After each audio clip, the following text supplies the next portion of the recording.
சிவாய நம. தென்னாடுடைய சிவனே போற்றி, எந்நாட்டவர்க்கும் இறைவா போற்றி.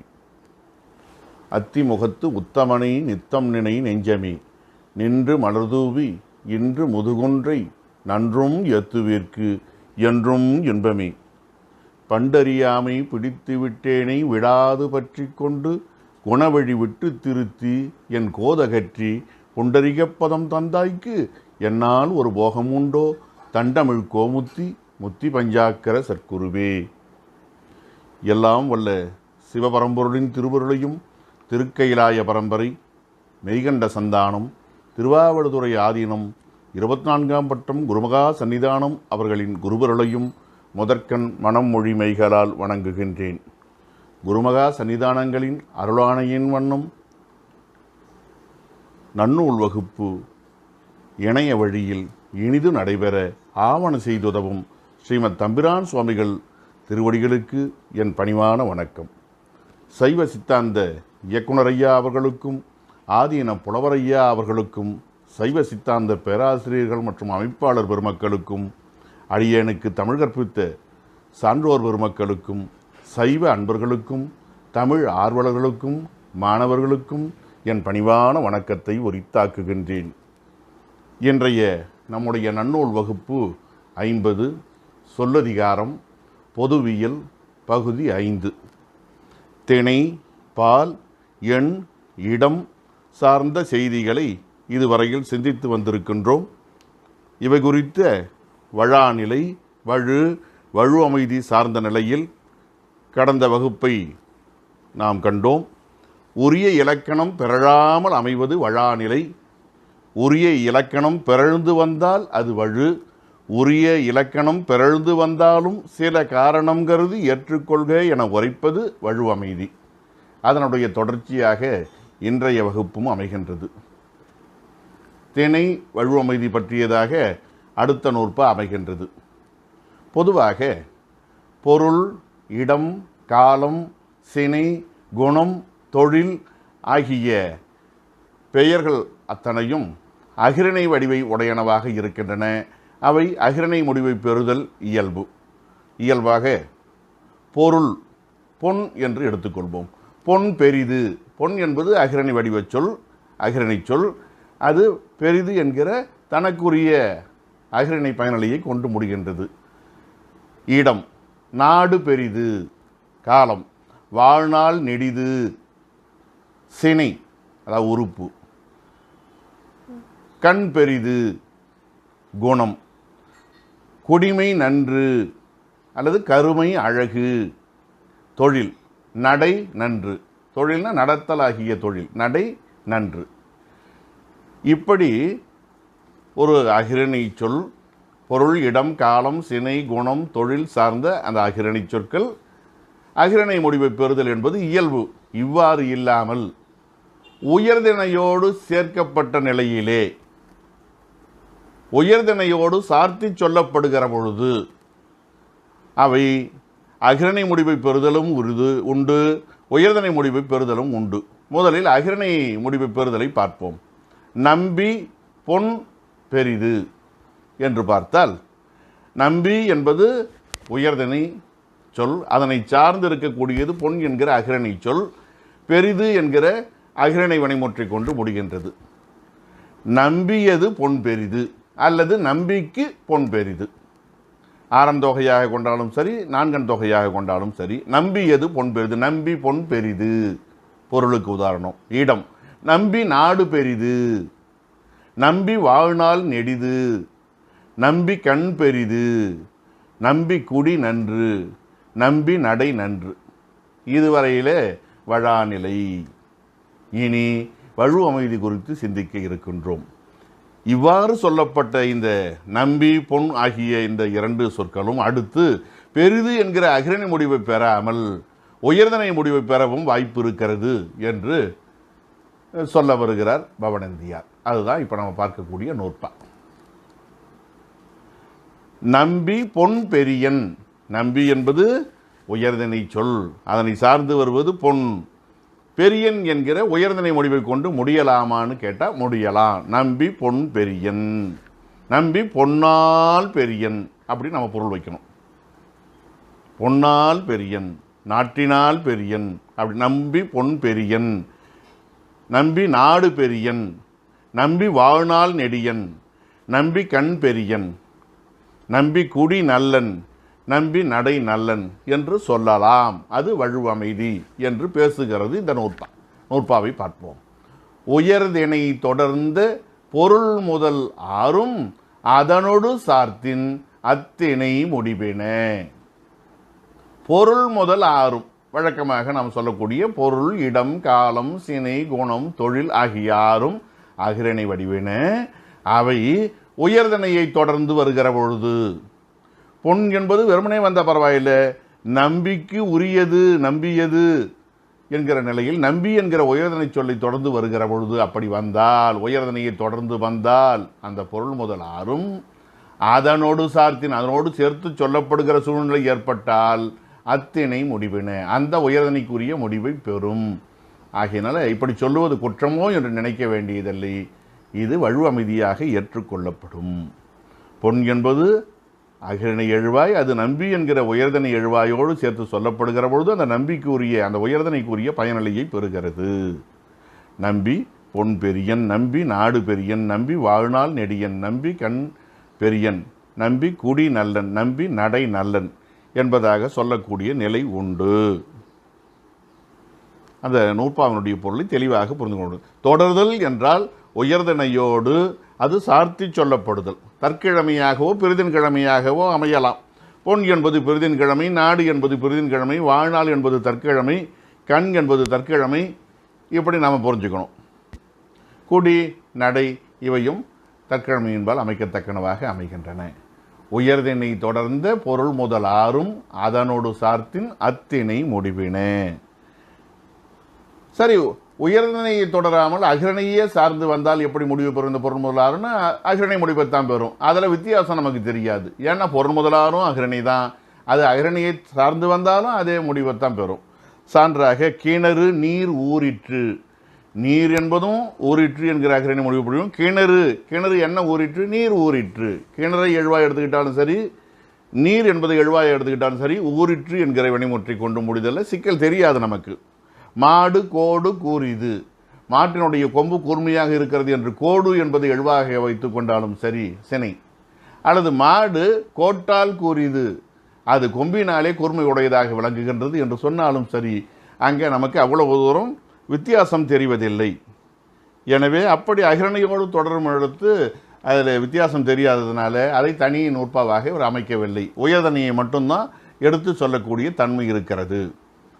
உயர்தனையை தொடர்ந்து வரக்கூடிய அந்த பொருள் முதல் ஆறும் என்று சொன்ன காரணத்தினாலே பொருள் என்பது உயர்தனை பொருள் என்பது பெறப்பட்டது. உயர்தனை தொடர்ந்துனா நம்பி என்பதை கொண்டு தான் வர்றதுன்னு நம்ம தெரிஞ்சுக்கிறோம். சார்த்தினும் உயர்தனை முடிவு பெறும். அப்போ சார்த்தாவிட்டால் வழக்கம் போல அகிரணை முடிவு பெறும் என்பது புலனாகின்றது. இலக்கண விளக்கம் வைத்தியநாத தேசிகர் இது குறித்து எழுதியிருக்கக்கூடிய உரையில் கூடுதலாக சில தகவல்களை தருகிறார். அதை தெரிந்து கொள்வது நல்லது. ஏன் இந்த பொருள், இடம், காலம், சினை, குணம், தொழில் சொல்லும் பொழுது இது எந்த விதத்தில் ஏற்றுக்கொள்ளப்படுகிறது?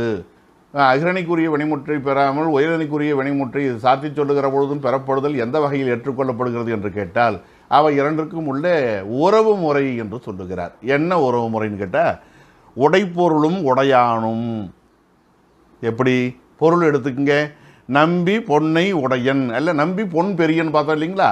நம்பி அவன் உடையவன், பொன் என்பது உடைப்பொருள். உடையானுக்கும் உடைப்பொருளுக்கும் இருக்கக்கூடிய நெருக்கம் காரணமாக அது ஏற்றுக்கொள்ளப்பட்டது. அடுத்தது இடமும் இடத்து நிகழ்பொருளும். அந்த அடிப்படையில் அடுத்தது நம்பி நாடு பெரியன். நாடு என்பது இடம், நம்பி என்பது இடத்து நிகழ்பொருள். அந்த ஒற்றுமை காரணமாக நம்பி நாடு பெரியன் என்பது வித்தியாசம் இல்லாமல் அமைகிறது. அடுத்து காலமும் காலத்து இயலும் பொருளும் என்றார்.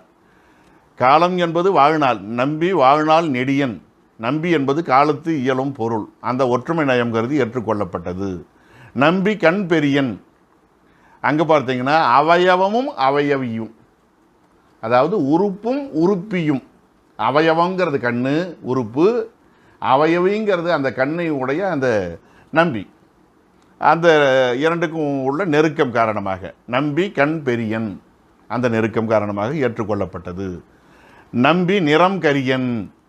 அப்போ இங்கே என்னன்னா குணமும் குணியும், கருப்பு நிறமாகிய குணம், அதை உடைய நம்பி குணி, பண்பு பண்பி என்றும் சொல்லுவார்கள். அந்த அடிப்படையில் கருமை என்பது குணம், நம்பி என்பது குணி, நம்பி நிறம் கரியன் ஏற்றுக்கொள்ளப்பட்டது. அடுத்தது வினையும் வினை முதலும். நம்பி நடை கடியன் என்று சொன்ன விரைவாக நடக்கக்கூடியவன். நம்பி வினை முதல், நடை என்பது அவனுடைய வினை.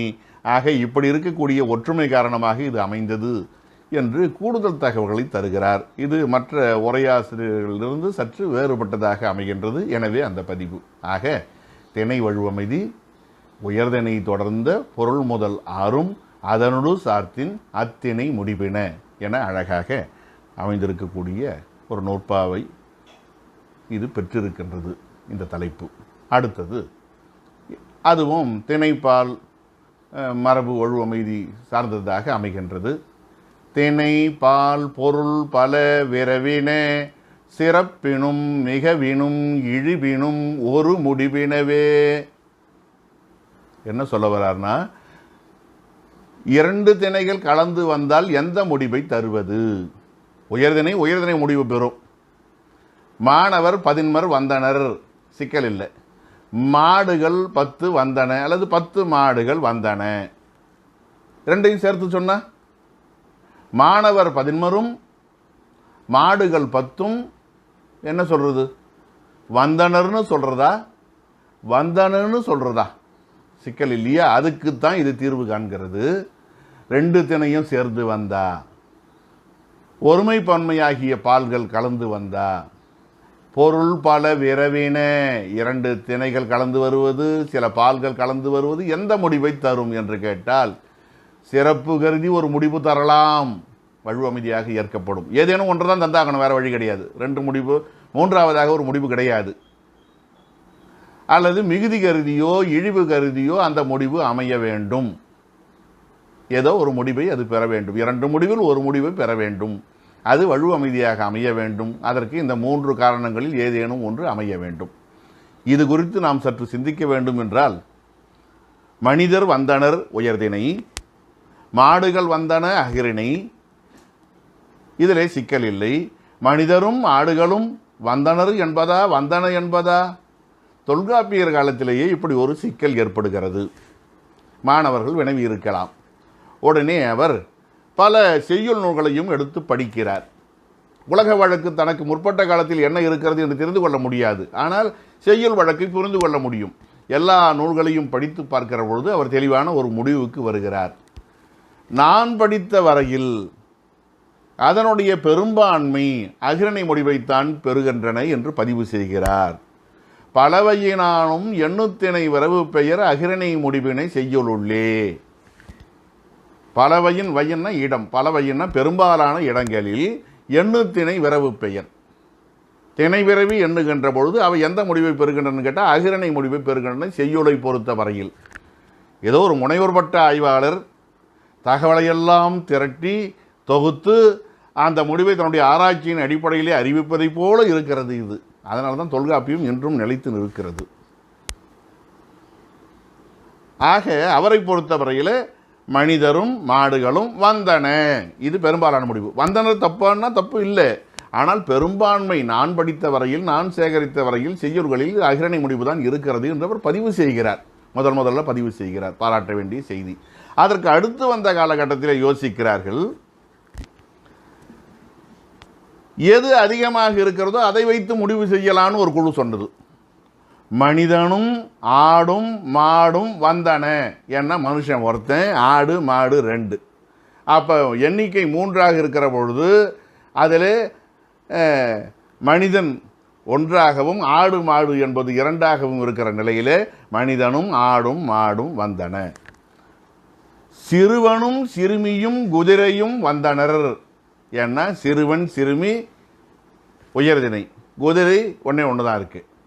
சிறுவன் சிறுமி குதிரை என்று எண்ணுகிற பொழுது, 3ஆக எண்ணுகிற பொழுது அதில் அதிகபட்ச எண்ணிக்கை உயர்திணைக்கு அமைகிறது, குறைந்தபட்ச எண்ணிக்கை அகிரணைக்கு அமைகிறது. எனவே வந்தனர்னு சொல்லலாம். இது ஒரு விதமான முடிவு. அகிரணை முடிவுதான் என்கிறது ஒரு நிலை. எது அதிகமோ அதை வைத்து முடிவு செய்யலாம். ஒருவேளை இப்படியும் கூட அவங்க முடிவு பண்ணியிருக்கலாம். மனிதர்கள் 2 குதிரைகள் 4 யானைகள் 2 வந்தன. எண்ணிக்கையை வச்சோ அந்த எண்ணும் பொருளை வைத்தோ முடிவு பண்ணியிருக்கலாம். எத்தனை வருகிறதோ அதற்கேற்ற எத்தனை அகிரணை உயர்தனை வந்ததுன்னு வச்சு முடிவு பண்ணியிருக்கலாம். எண்ணிக்கையை வைத்து முடிவு பண்ணியிருக்கலாம். இப்போ இதில் ஒரு சிக்கல் வரும். ரெண்டுமே சமமாக இருந்தால் என்ன செய்கிறது? மனிதர் 10 மாடுகள் 10 சமமாகிடுது. இதுக்கு என்ன முடிவு தர்றது? எது அதிகபட்சமோ அதை தரலாம் என்று சொன்னவர்களுக்கு சிக்கல் வந்தது. அப்போ தான் அவங்க யோசிக்க ஆரம்பித்தாங்க. அது மதிக்கத்தக்கதாக இருந்தால் உயர்தனை முடிவை தந்து விடுவோம், அது இகழத்தக்கதாக இருந்தால் அகிரணை முடிவை தந்து விடுவோம். அதாவது உயர்வான தன்மை உடையனவாக இருந்தால் அந்த எண்ணிக்கை அந்த என்ன சொல்லலாம், அந்த ஒத்த தன்மையுடைய பொருட்களுடைய வரிசை முறை உயர்தரமானதாக இருந்தால் சிறப்புடையதாக இருந்தால் உயர்தனை முடிவை தருவோம்.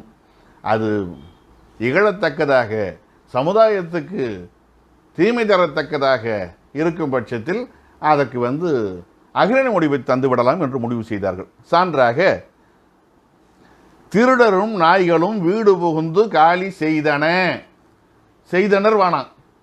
அது நல்லது, அது திருடுறது, அதனால இழிவு கொடுத்துருவோம். குதிரையும் வீரனும் போரில் உயிர் நீத்தனர். ஏன்னா அது தியாக நிலை, நாட்டுக்காக உழைக்கிறது. அப்போ இதை ஒப்பிட்டு பார்க்கிற பொழுது இப்படியும் ஒரு முடிவு வந்தது. ஆக 3 விதமான நிலை மறுபடியும் நினைவுபடுத்திக் கொள்வோம். முதல் தொடக்க காலத்தில் அகிரணை முடிவு பெரும்பாலும் இருந்தது செய்யுள்களிலே என்று ஒரு நிலை. எது அதிகமோ அதை சொல்லலாம்ங்கிறது 2வது நிலை. 3வது அது மதிக்கத்தகுந்ததாக இருந்தால் உயர்தனையிலே அமைப்போம், அது மதிக்கத்தகாததாக இருந்தால் அகிரணையில் அமைப்போம் என்பதாகிய அடுத்த கட்ட நிலையும் சேர்ந்தது. அதைத்தான் இந்த நூற்பா பதிவு செய்கிறது. திணை பால் பொருள் பல விரவின சிறப்பினும் மிகவினும் இழிவினும் ஒரு முடிபினவே என்பதாக அது எடுத்துரைக்கிறது. திணைகளும் பால்களும் பல பொருள் பலங்கிறத மாற்றி படிச்சுக்குவோம். பல பொருள், வெவ்வேறு வினைக்குரிய பல பொருள்களும் விரவின கலந்து வரக்கூடிய ஒரு தொடர் அல்ல தொடர்கள். சிறப்பினும் சிறப்பு கருதியோ, மிகவினும் மிகுதி கருதியோ, இழிவினும் இழிவு கருதியோ அவற்றுள் ஏதேனும் ஒரு முடிவை பெறுகின்றன. ஒரு முடிவினவே என்று சொல்லக்கூடிய நிலை.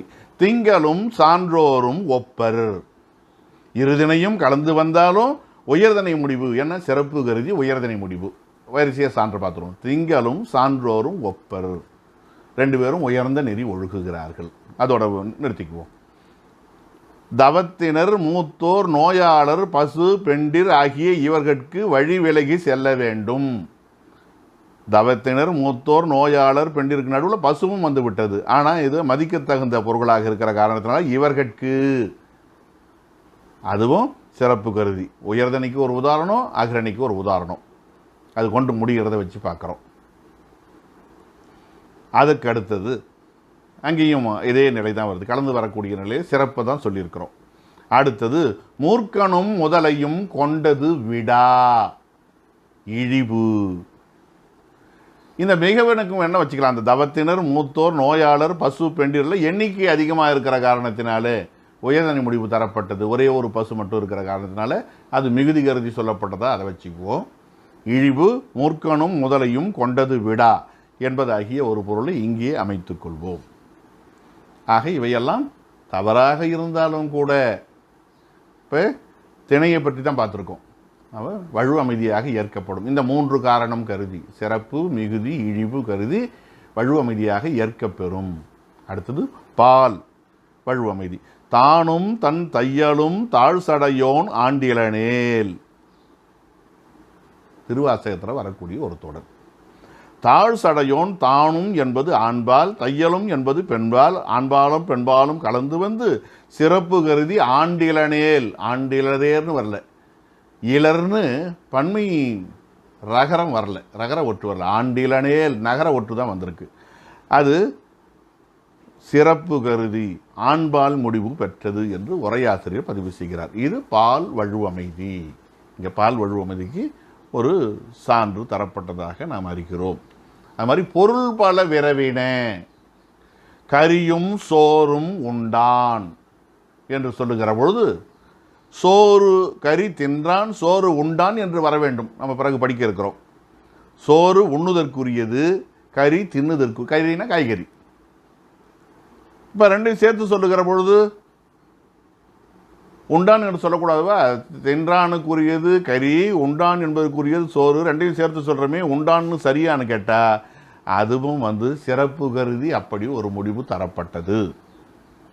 இதை இன்னும் விரிவாக தொல்காப்பியர் சொல்வார். தலைமை கருதியோ மிகுதி கருதியோ இப்படி முடிவு தரலாம் என்பது அவர் தனியாக சொல்லக்கூடிய ஒரு கருத்து. உயர்தனிலையும் அகிரநிலையும் பல பொருள்கள் கலந்திருக்கக்கூடிய ஒரு தொகுதிக்கு ஒரு குறிப்பிட்ட பொருளின் பெயரை வைப்பதற்கு காரணம் தலைமை கருதியோ மிகுதி கருதியோ அமையலாம் என்பது அவருடைய கருத்து.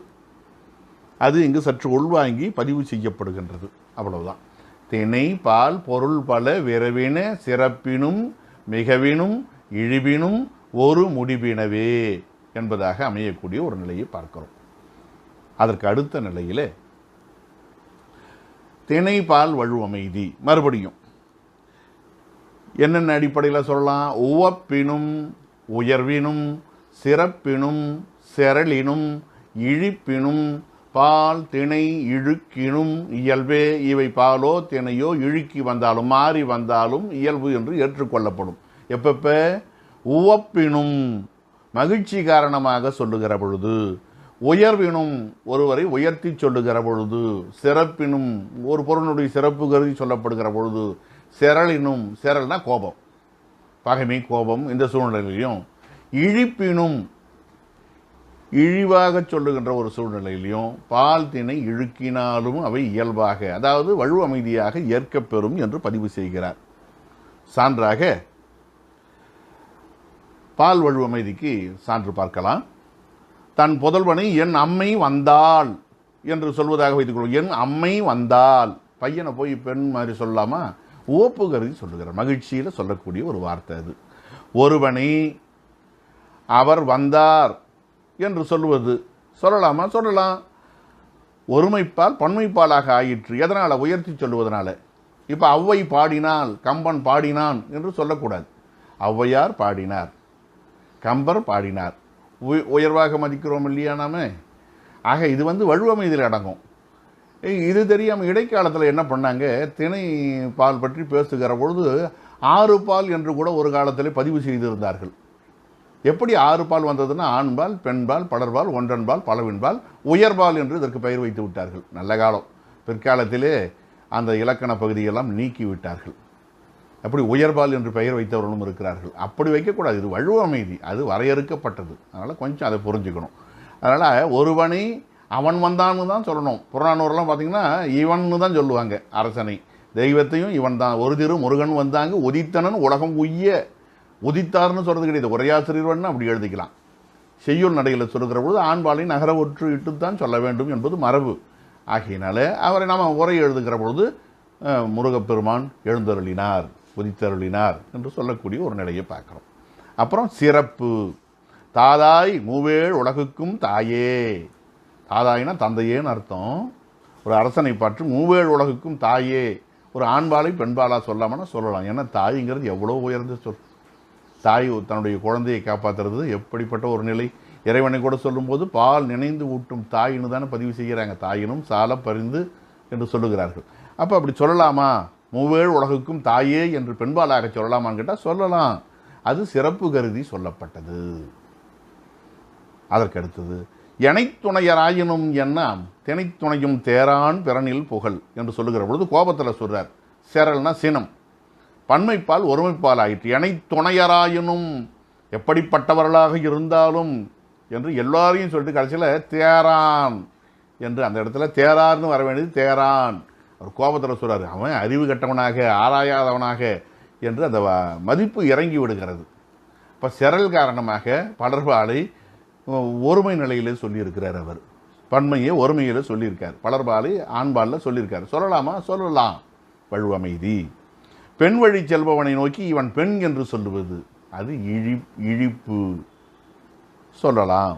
இதே மாதிரி திணை வலுவமைதி பார்த்தீங்கன்னா, இப்போ பால் சொன்னோம். திணைக்கு அந்த மாதிரி எடுத்துக்கிட்டோம்னா, ஒரு பசுவை என் அம்மை வந்தால், பசு அகிரணியாச்சே உயர்ந்த நிலையில் சொல்கிறோமா, என் அம்மா மாதிரி இந்த பசு அதுதான் எனக்கு பால் தருகிறது அதுதான் என்னை பராமரிக்கிறது. நாம் அதை பராமரித்தாலும் அதனால தான் என் குடும்பமே நடக்குதுன்னு சொல்கிறவங்க எத்தனை பேர் இருக்காங்க.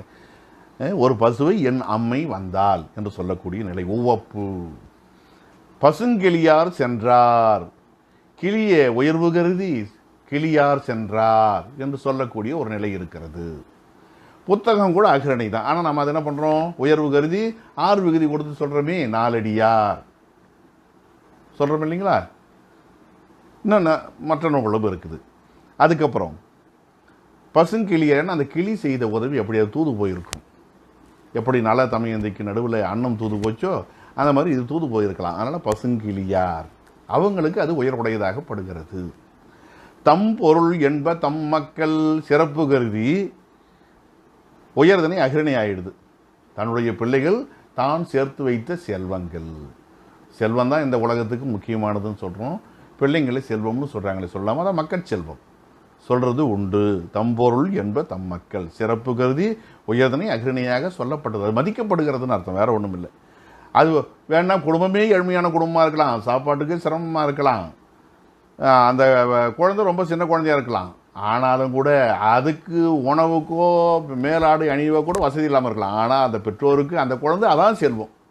அதை விட பெரிய செல்வம் நீ எவ்வளவு சேர்த்து வச்சுருந்தாலும் அதெல்லாம் எனக்கு வேண்டாம் ஐயா, நீ என்னையா பெரிய பணக்காரன் மற்றவர்களை பார்த்து அலட்சியமாக சொல்லிவிட்டு தன்னுடைய குழந்தையை பொன்போல நேசிப்பார்கள். தம்பொருள் என்ப தம் மக்கள் சிறப்பினாலே உயர்தினை அகிரிணை ஆயிற்று. அப்புறம் சில நேரத்தில் செரல் கோபம் காரணமாக என்ன ஆகுது பாருங்க. ஏவவும் செய்கலான் தான் தேரான் அவ்வுயிர் போம் அளவுமோர் நோய். திருவள்ளுவர் சொல்றார். சொல் புத்தியும் கிடையாது, சுய புத்தியும் கிடையாது, அவன்லாம் சாகர வரையில் ஒரு நோய்க்கு சமமானவன்.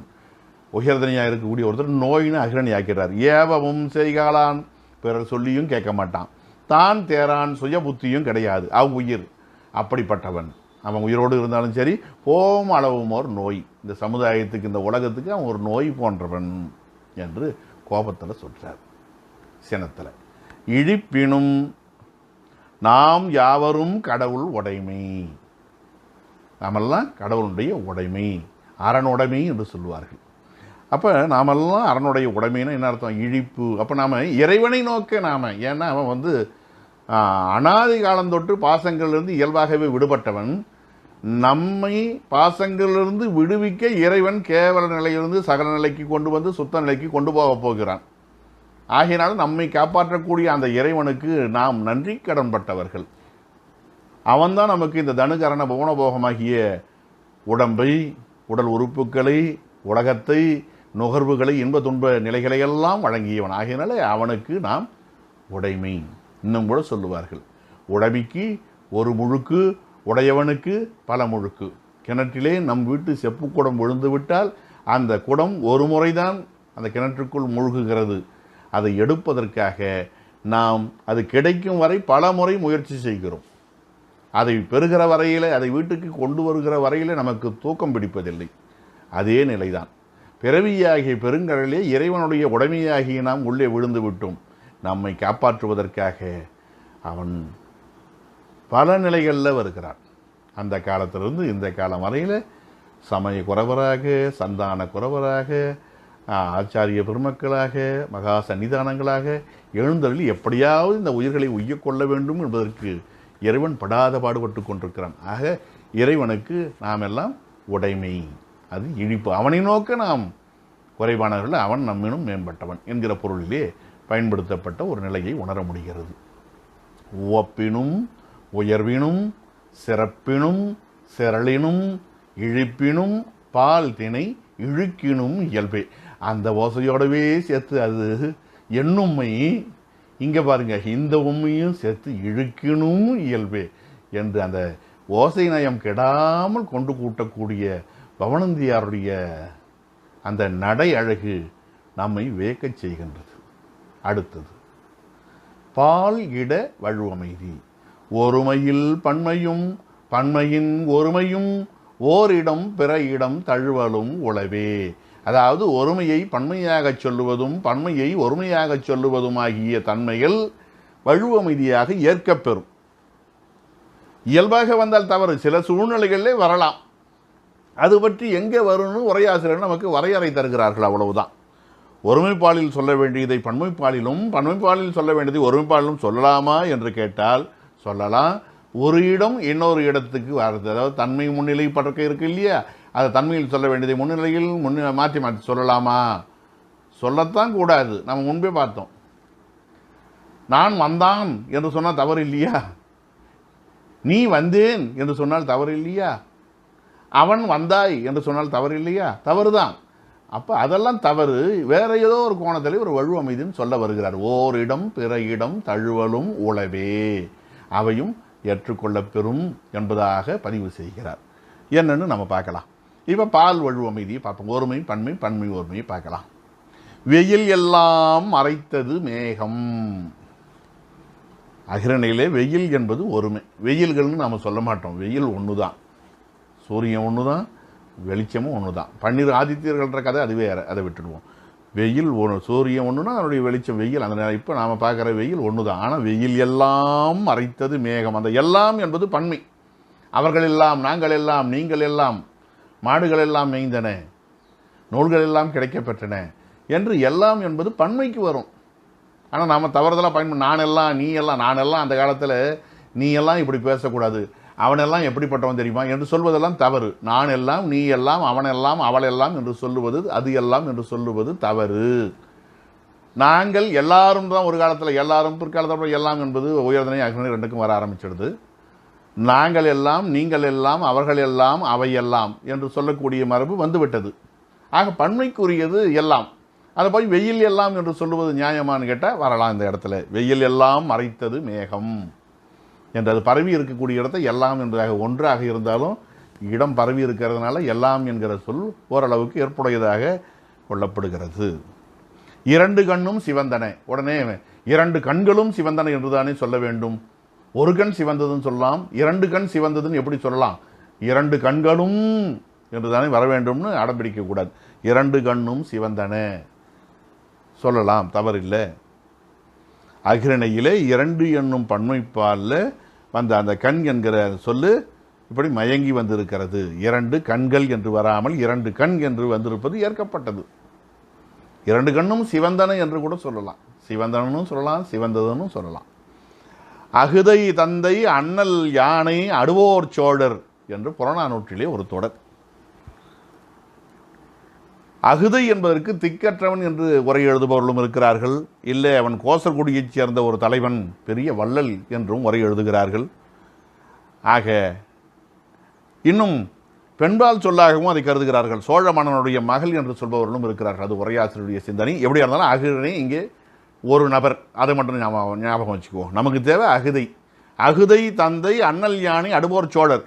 அகுதை தந்தைன்னு சொல்லிவிட்டு சோழர்னு பன்மையில் சொல்கிறாங்க. அகுதை தந்தைன்னு ஒருமையில் ஆரம்பித்து சோழர்னு பன்மையில் கொண்டு போய் அமைச்சிருக்கிறாங்களே. இந்த ஒருமையும் பன்மையும் நியாயமா? உயர்தனையிலே தந்தை என்னும் ஒருமைப்பாலிலே சோழர் என்னும் பன்மைப்பார் சொல் மயங்கி வந்திருக்கிறது. இது தகுமா என்று கேட்டால் தகும்.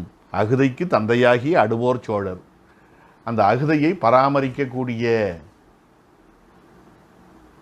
அந்த தந்தையர் பலர். அகுதைன்னா இந்த இடத்துல அனாதை என்று திக்கற்றவர் என்று வைத்துக்கொண்டால் அவரை ஆதரிக்கக்கூடியவர்கள் சோழ மன்னர்கள் என்பதாக பொருள் கொள்ள வேண்டும். அகுதை பல இடங்களில் பயன்படுத்தக்கூடிய ஒரு சொல்லாக இருக்கிறது சங்க இலக்கியத்தில். ஒவ்வொரு இடத்துலையும் ஒவ்வொரு பொருள் வந்திருக்கலாம். ஒரு இடத்துல வள்ளலை குறித்திருக்கலாம், ஒரு இடத்துல பெண்ணை குறித்திருக்கலாம். இங்கே திக்கற்றவரை குறிப்பதாக எடுத்துக்கொண்டால் பொருள் பொருந்துவதாக அமையும். அடுத்ததாக ஏவல் இளையர் தாய் வயிறு கரிப்ப. ஏவல் இளையர் தாய் வயிறு கழிப்பு. ஏவல் இளையர் வேலைக்காரர்கள் வச்சுக்கோமே, பணி செய்பவர்கள். தாய் வயிறு இளையர் பன்மை, தாய் ஒருமை.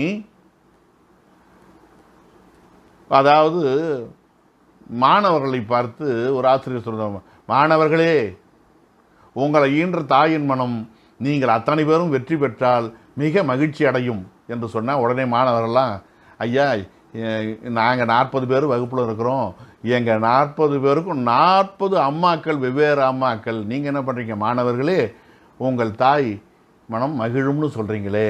தாய் என்பது எங்கள் 40 பேருக்கும் ஒரே அம்மா கிடையாது, 40 பேருக்கும் 40 அம்மா இருக்கிறாங்க. அப்போ தாய்மார்களின் மனம், அன்னையரின் மனம் என்று தானே நீங்கள் சொல்லணும் என்று கேட்கக்கூடாது. அதே நிலை தான் இங்கே. ஏவல் இளையர் தாய் வயிறு கரிப்ப அப்படிங்கிற சொல்லாட்சியை பார்க்குறோம். இளையர் பன்மையில் வருது, தாய் ஒருமையில் வருது. ஏன்னா இங்கே இளையர்னு வந்தனால தாயர் என்று கொண்டு ஊட்டி கொள்ள வேண்டும். அவ்வளோதான். அதில் குற்றம் கண்டுபிடித்து ஆராய்ச்சி செய்வது சரியல்ல, சரியன்று. அடுத்தது இடவழுவமதியை பார்க்கலாம். சாத்தன் தாய் இவை செய்வேனோ நானுன்னு அர்த்தம். சாத்தனை பார்த்து அல்லது இன்னொருத்தரை பார்த்து சாத்தன் தாயாகிய நான், ஏன் என் சுற்றி வந்து சொல்கிறீங்க, நான் என்பதை சொல்லாமல் நான் செய்வேனோ என்று கேட்டால் பிழையில்லை. சாத்தன் தாய் இது செய்வேனோ என்று சொன்னால் சாத்தன் தாய் என்பது படற்கையில் சொல்லப்பட்ட சொல்லாக, செய்வேனோ என்பது தன்மையில் சொல்லப்பட்டதாக இருக்கிறது. அது சொல்லால் வேறாக இருந்தாலும் பொருளால் ஒன்றைத்தான், ஒரே நபரைத்தான் குறிக்கிறது. சாத்தன் தாயாகிய நான் இது செய்வேனோ என்று. உன் தாய் இதை செய்வேனோ, நான் இதை செய்வேனோங்கிறத உன் தாய், அப்பா உன்னை இவ்வளோ கஷ்டப்பட விடுவேனா, உன் அம்மாவாச்சே நான் என்று சொல்வதாக அப்படி கொஞ்சம் சுற்றி வந்து ஒருத்தர் ஆறுதல் சொல்கிறதுக்காக சொல்லுகிற பொழுது அப்படி வரக்கூடிய சொல்லாட்சிகள்லாம் உண்டு. ஆக சொல்லாட்சியை பார்க்கும்போது சாத்தன் தாய் படற்கை போல தெரிந்தாலும் அதுவும் தன்மையை குறிக்கிற காரணத்தில் அது குற்றம் என்று, அது வழுவமைதியாக ஏற்கப்படுகிறது. எம்பியை இங்கு பெற்றேன் நின்னை என்று சொல்வது பிறகு என் தம்பியாகிய நின்னைன்னு வந்திருக்கணும். எம்பிங்கிறது படற்கை சொல்ல மாதிரி தெரியுது. இங்கு பெற்றேன் முன்ன இருக்கக்கூடிய நின்னை பார்த்துதான்னு சொல்கிறது. எம்பியை இங்கு பெற்றேன், நின்னை பெற்றேன், நின்னை தம்பியாக பெற்றேன் என்று சொல்லுகிற எம்பியை இங்கு பெற்றேன். அப்போ என்ன இல்லைங்களான்னு கேட்க மாட்டார் எதிரில் இருக்கிறவர். என்ன தான் நீங்கள் அந்த வார்த்தைகளை சொல்கிறீங்களா, எம்பின்னு என் தம்பி என்று நீங்கள் அது புரிய வைக்கிறீங்களா என்று சொல்லி அவர் கேட்டு புரிந்து கொள்வாரே ஒழிய முரண்பட மாட்டார். ஆகையினால் எந்த இடத்துல பார்த்தாலும் நின்னை என்று முன்னிலையில் சொல்கிறதுக்கு பதிலாக எம்பிஐ என்று படற்கை இடத்தால் கூறியிருந்தாலும் அது வழுவாக கருதப்படாது. முன்னிலையில் படற்கை வந்த இட வழுவமதியாக ஏற்கப்பெறும். அது மட்டும் கிடையாது. நீயோ அவனோ யார் இது செய்தார் என்று சொல்லலாம். பன்மையில் தான் சொல்லணும். நீயோ அவனோ யார் இது செய்தார். எங்கெங்கெல்லாம் அதாவது தன்மை முன்னிலை படற்கை எப்போ வந்ததோ, தன்மை கூட வந்தாலும் சரி, முன்னிலை கூட வந்தாலும் சரி, தன்மை முன்னிலை கூட சேர்ந்து வந்தாலும் சரி, படற்கை வந்தால் படற்கையில் கொண்டு போய் முடிச்சிடுங்க என்று ஒரு யோசனையை உரையாசிரியர் சொல்கிறாங்க. நீயோ அவனோ யார் இது செய்தார். முன்னிலையும் படற்கையும் கலக்கிற பொழுது முடிவு என்ன ஆயிடுது, செய்தார், படற்கைக்கு போயிடுது.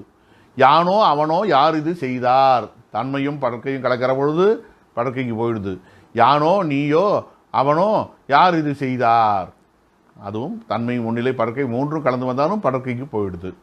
இப்படி ஓரிடம் பிற இடம் தழுவி வருதலும் உண்டு. இவையெல்லாம் செய்யுள்ள பார்த்து புரிஞ்சுக்கணும். இதெல்லாம் பெரியவங்க எழுதியிருந்தாலும் அதுக்கு அர்த்தம் நாம் புரிஞ்சு கொள்ள வேண்டிய மொழிய இதில் தவறு இருக்கிறது என்று சொல்லி நாம் ஆய்வு செய்து கொண்டிருப்பது, ஏதாவது குற்றம் கண்டுபிடித்து கொண்டிருப்பது முறையாகாது. ஏன்னா சில வார்த்தைகள்லாம் ரொம்ப நம்ம நுட்பமாக கவனித்து பொருள்கொள்ள வேண்டியவனவாக இருக்கின்றன. இருநோக்கு இவளொன்கண் உள்ளது. எனக்கு அடியானுக்கும் அப்படி ஒரு எண்ணம் வந்தது. திருவள்ளுவர் போய் இப்படி சொல்லிட்டாரு, இருநோக்கு இவளொன்கண் உள்ளதுன்னு சொல்லிட்டாரு. உள்ளனு என்று தானே வர வேண்டும். எப்படி திருவள்ளுவர் போய் தப்பு பண்ணுவார்? அது கிடையாது. இதுதான் அதுக்கு விடை. இருநோக்கு இவளொன்கண் உள்ளது என்று சொன்னாலும் இந்த வழுவமைதியை நீங்கள் புரிந்து கொள்ளுங்கள். உள்ளியது எல்லாம் உடன் எய்தும். உள்ளியது எல்லாம், உள்ளியது ஒருமை, எல்லாம் என்பது பன்மை. உள்ளிய எல்லாம்னு எழுதலாம், உள்ளியது எல்லாம்னு எப்படி எழுதலாம்? அது எப்படி சரியா வரும்? ஒருவேளை பாடபேதம் இருக்குமோ? அந்த ஆராய்ச்சிகள்லாம் போகாதீங்க. இப்படி வரலாம் என்பதற்கு இலக்கணம் இடம் தருகிறது. அதுக்கு மேலே நம்ம என்னத்தை ஆராய்ச்சிக்கிறது? எதுவும் தேவையில்லை. இலக்கணம் நமக்கு இலக்கியத்தை புரிந்து கொள்ள துணை செய்கிறது. எப்பப்பெல்லாம் நமக்கு இலக்கியத்தில் ஐயம் வருகிறதோ அப்பப்பெல்லாம் இலக்கணத்தை எடுத்து பார்த்தோம்னா பெரியோர்கள் சரியாகத்தான் நூல் எழுதியிருக்கிறார்கள். நாம் அவற்றை உள்வாங்கிக் கொள்வதிலே ஏதோ இடைவெளி இருக்கிறது என்று கருத வேண்டுமே ஒழிய கண்ணை மூடிக்கொண்டு இது தவறாக இருக்கும், தவறு என்று துணிந்து சொல்லுதல் முறையாகாது. அது சரியான கல்வி உடைமை ஆகாது. அடுத்த நிலையில் இப்போ இடம் சம்பந்தமாக இன்னும் கொஞ்சம் தெளிவாக தெரிஞ்சுக்கிட்டால் நல்லாயிருக்கும். பார்க்கலாம். தரல், வரல், கொடை, செலல், சாரும் படற்கை, எழுவாய் இரண்டும் எஞ்சிய ஏற்கும். இதில் பகுதியை மட்டும் பார்ப்போமே. தரல் தா, வரல் வா, கொடை கொடு, செலல் செல். இந்த நாளும் எடுத்துக்கோம். தா வா கொடு செல். தா வா கொடு செல் அல்லது வா தா செல் கொடு என்று புரிந்து கொள்வோம். இவை 4ம் படற்கையில் வரும். 4 சொல்லும் படற்கைக்கு வரும். எப்படி? அவனிடம் தந்தான், அல்லது அவனுக்கு தந்தான், அவனிடம் வந்தான், அவனிடம் கொடுத்தான், அவனிடம் சென்றான், அல்லது அவனுக்கு கொடுத்தான். அர்த்தம் ஒன்று தான். அவனிடம் தந்தான், அவனிடம் வந்தான், அவனிடம் கொடுத்தான், அவனிடம் சென்றான். அல்லது முருகனிடம், அது படக்கையில் இருக்குது. முருகனிடம் தந்தான், முருகனிடம் வந்தான், முருகனிடம் கொடுத்தான், முருகனிடம் சென்றான். எழுவாய் இரண்டும் எஞ்சிய ஏற்கும். எழுவாய்னா முதல்ல இருக்கிற ரெண்டும், தா வா என்பன எஞ்சிய. எஞ்சியன எஞ்சியன. எஞ்சியன எது? படற்கை போக எஞ்சி இருப்பன தன்மையும் முன்னிலையும். அப்போ தா வா என்பன தன்மை முன்னிலைக்கு வரும். அப்போ தன்மைக்கு எப்படி வரும்? தரல் வரல். என்னிடம் வந்தான், என்னிடம் தந்தான். முன்னிலைக்கு எப்படி வரும்? நின்னிடம் வந்தான், நின்னிடம் தந்தான். ஆக தா வா செல் கொடு ஆகிய 4ம் படற்கைக்கு வரும். முன்னிலையை பொறுத்தவரையில் கொடுத்தலும் செல்லுதலும் வராது. தன்மையை பொறுத்தவரையில் கொடுத்தலும் செல்லுதலும் வராது என்று பதிவு செய்கிறார். இது தொல்காப்பியரும் முன்னமேயே சொல்லி வைத்திருக்கிறார். அவரை பொறுத்தவரையில் அவர் என்ன சொன்னார்னா, தா வா என்கிற இரண்டும் தன்மை முன்னிலைக்கு வரும்னு சொல்லிட்டாரு. கொடை செலல் மட்டும்தான் படற்கைக்கு வரும்னு அவர் சொன்னார். முதல் ரெண்டும் வருங்கிறது இவருக்கு அவருக்கு கருத்து உடன்பாடு. கொடை செலல் வருங்கிறது உடன்பாடு. ஆனால் தரல் வரல் படற்கைக்கு வரும்னு அவர் சொல்லலை, தொல்காப்பியர் சொல்லலை. பவணந்தியார் மட்டும்தான் தரல் வரல் வரும்னு சொல்கிறார். பிற்காலத்தில் ஏற்பட்ட மாற்றமாக இருக்கிறான். அவனிடம் தந்தான், அவனிடம் வந்தான். அவனிடம் தந்தான் கூட இன்றைக்கி வழக்கமாக இருக்குது. அவனிடம் வந்தான்ங்கிறது என்றைக்கும் வழக்கத்தில் இருக்கிற மாதிரி தெரியல. அது மட்டும் கொஞ்சம் இடிக்கிற மாதிரி தெரியுது. இருந்தாலும் பெரியவங்க ஏதோ ஒரு காரணம் பற்றி சொல்லியிருப்பார்கள். அதெல்லாம் நாம் புரிந்து கொள்வதில் ஏதோ நமக்கு இன்னும் பக்குவம் போதலை, அவ்வளோதான். தரல் வரல் கொடை செலல் சாரும் படற்கை எழுவாய் இரண்டும் எஞ்சிய ஏற்கும். தரல் என்பது தந்தான், தந்தால், தந்தார், தந்தது, தந்தன 5 பாலுக்கும் பொருந்தும். தந்தேன், தந்தா, தந்தீர், தந்தோம், தந்தாய், அதாவது தன்மை ஒருமை, தன்மை பன்மை, முன்னிலை ஒருமை, முன்னிலை பன்மை எல்லாத்துக்கும் பொருந்தும். அது மட்டும் கிடையாது. தந்தை என்கிற பெயரெச்சம், தந்து என்கிற வினையச்சம், இப்படி தந்தவன் என்கிற வினையாளனின் பேர் எல்லாவற்றுக்கும் பொருள் கொள்ளலாம். இவற்றை புரிந்து கொண்டோம்னா அதுக்கேற்ற மாதிரி நாம் அவருடைய பொருளை இயைத்து புரிந்து கொள்ள வேண்டும். அடுத்ததாக காலம். இறப்பு, எதிர்வு, நிகழ்வு என காலம் 3. காலம் என்பது 3. காலம் என்பது சைவ சித்தாந்தத்தை பொறுத்தவரையில் ஒரு தத்துவம்.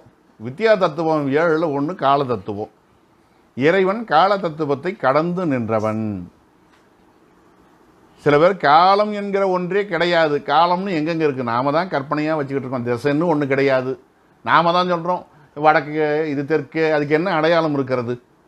வடக்கே தெற்குங்கிறதுக்கு என்ன அடையாளம் இருக்குது? எதுவும் இல்லை, சும்மா நம்முடைய கற்பனை.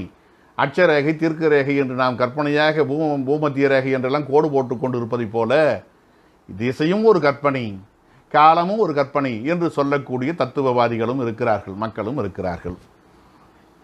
இன்னும் சில பேர் நிகழ்காலம் மட்டும்தான் ஏன் இருக்கிறது, இறந்த காலமாவது எதிர்காலமாவது, நான் பேசுகிறேன், நான் படிக்கிறேன், நான் எழுதுகிறேன், இது மட்டும்தான் இருக்குது. அப்புறம் இறந்த காலம் என்ன, எதிர்காலம் என்ன? இது ஒரு குழு.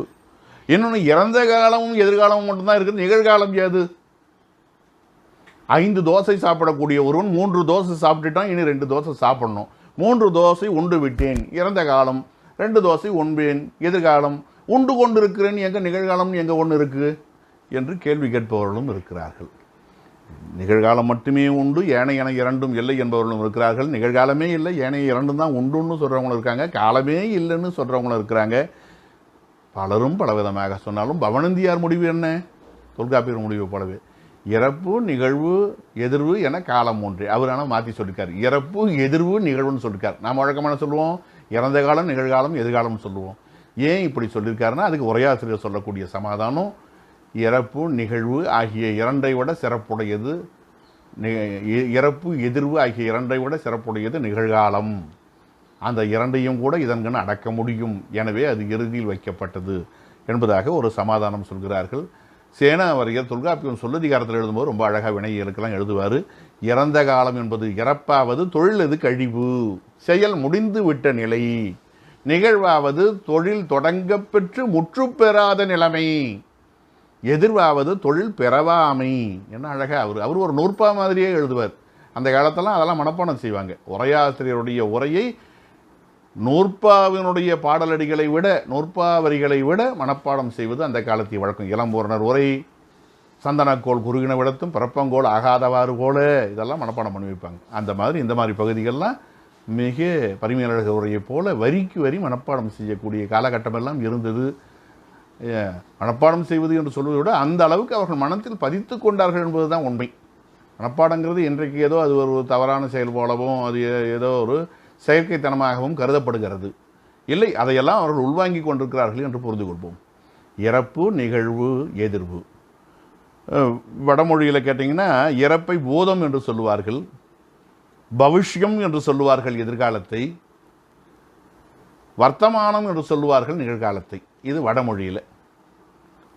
இறப்பு பூதம், பவிஷ்யங்கிறது எதிர்வு, வர்த்தமானங்கிறது நிகழ்வு. இது அவர்கள் சொல்லக்கூடிய ஒரு வரையறை. அடுத்தது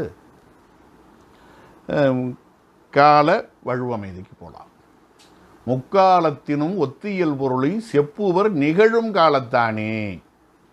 அதாவது நேற்று படித்தேன், இன்று படிக்கின்றேன், நாளை படிப்பேன். இது குற்றமில்லாத வலு இல்லாத தொடராக அமையக்கூடிய நிலையை பார்க்குறோம் இவையெல்லாம். ஆனால் மலை நிற்பதும், பூமி சுற்றுவதும், ஞாயிறு இயங்குவதும் என்றென்றைக்கும் நிகழ்கின்றனவே. இவற்றை எப்படி சொல்லுவது? எப்படி சொன்னாலும் வலுவாகி விடுமே. மழை நின்றது என்று சொன்னால் இனி நிற்காதோ என்று கேட்பீர்கள்.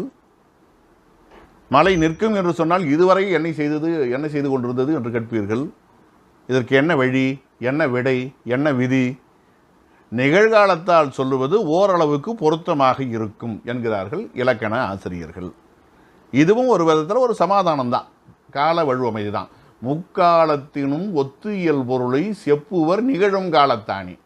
மூன்று காலத்திலும் இயங்கக்கூடிய அல்லது நடைபெற்றிருக்கக்கூடியதாகிய ஒரு பொருளை அவற்றின் இயக்கத்தையோ அல்லது குணாதிசயத்தையோ சொல்லுகின்ற பொழுது நிகழுங்காலத்தான் செப்புதல் முறை என்று பதிவு செய்திருக்கிறார்கள். எப்படி சொல்லலாம்? அதாவது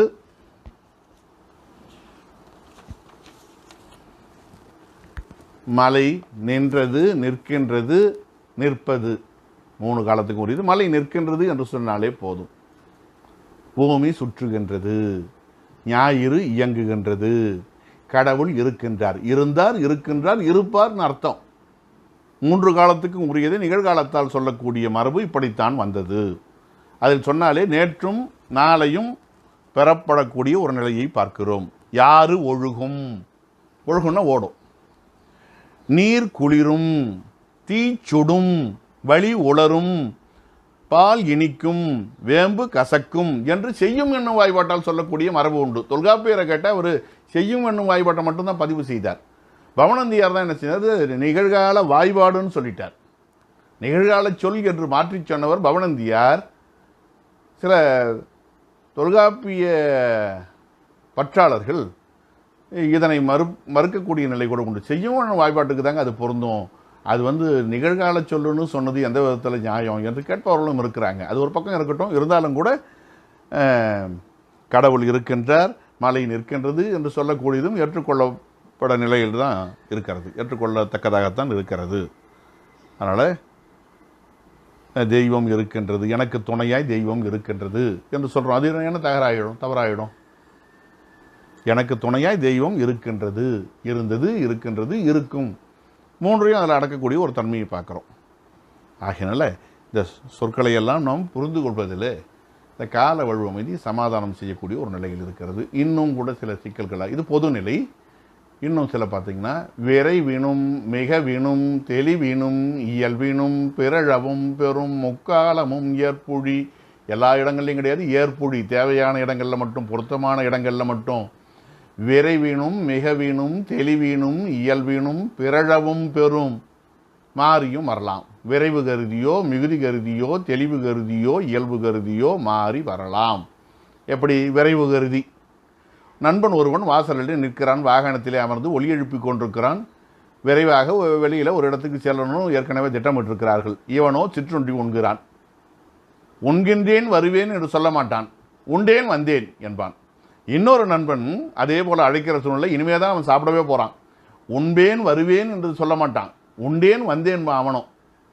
இப்படி நிகழ்காலத்திலையும் எதிர்காலத்திலையும் சொல்ல வேண்டியது இறந்த காலத்தில் சொல்லலாமான்னு கேட்டால் சொல்லலாம். ஏன்? விரைவு கருதி சொல்லலாம், இல்லைனா அவன் விட்டுட்டு போயிடுவான். அப்புறம் மிகுதி,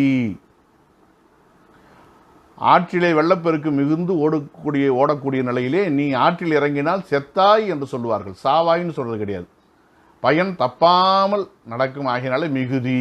வெள்ள மிகுதிக்காக சொல்லப்பட்டதில்லை, இது பயன் தப்பாமையாகிய மிகுதிக்கு சொல்லப்பட்டது. அப்புறம் தெளிவு, புத்தகங்களை படித்து நாம் தெரிந்து கொண்டு தெளிவடைந்த நிலை. எறும்பு முட்டை கொண்டு திட்டை ஏறின் மழை பெய்ததுன்னு சொல்லுவாங்க, பெய்யும்னு சொல்றது கிடையாது, அந்த அளவுக்கு உறுதி. ஏற்கனவே பார்த்ததோ அல்லது புத்தகங்கள் மூலமாக தெளிவாக தெரிந்து கொண்டதோ. அறம் செய்தால் சொர்க்கம் புக்கான், பாவம் செய்தால் நிறையம் புக்கான். புகுவான்னு சொல்றதில்ல, புகுந்தான், உறுதியாக சொல்றது. இப்படி காட்சி கேள்வி மூலமாக தெளிவடைதல் அல்லது நூலை படித்து கற்றறிந்து தெளிதல் ஆகிய நிலையில் தெளிவு கருதி சொல்வது உண்டு. அப்புறம் இயல்பாகவே சொல்வது உண்டு. கல்லூரியில் படித்து கொண்டிருக்கக்கூடிய நண்பன் தன்னுடைய இன்னொரு நண்பன், ஒரு மாணவன் தன்னுடைய நண்பன் தன் ஊருக்கு வருகிற பொழுது அழைத்து செல்லுகிறான். அப்போ அவன் பழைய பள்ளிக்கூடத்தை அடையாளம் காட்டுகிறான். நாங்கள் எல்லாம் இங்கே தான் படித்தோம், எங்கள் ஆசிரியர் இங்கு தான் பாடம் நடத்தினார்னு மாட்டான், இங்கே தான் நடத்துவார், நாங்கள் இங்கே தான் சாப்பிடுவோம், இங்கே தான் விளையாடுவோம். விளையாடினோம் என்று சொல்வதில்லை, விளையாடுவோம். அதுக்கெல்லாம் என்ன ஆராய்ச்சின்னு கிடையாது, இயல்பாகவே நாம் சொல்லக்கூடிய வார்த்தை அப்படி தான் இருக்கும், இயல்பாகவும் சொல்லணும். இப்படி பிறழவும் பெறும், ஒரு காலம் இன்னொரு காலமாக மாற்றி சொல்லப்படுவதும் உண்டு. இதெல்லாம் முக்காலமும் ஏற்புழி பிறழவும் பெறும் என்று நாம் புரிந்து கொள்ள வேண்டும். ஆகினால இதனுடைய கருத்து இப்படி பதிவு செய்யப்படக்கூடிய ஒரு நிலையை பார்க்கிறோம். இனி வினா விடைகள் இருக்கின்றன, அவற்றை நாம் அடுத்து வரும் வகுப்பிலே காணலாம் என்று சொல்லி இந்த அளவுக்கு சிந்திக்க திருவருளும் குருவருளும் துணை நின்றமையை நெஞ்சார நினைந்து நிறைவு செய்வோம். தென்னாடுடைய சிவனே போற்றி, எந்நாட்டவர்க்கும் இறைவா போற்றி. சிவாய நம.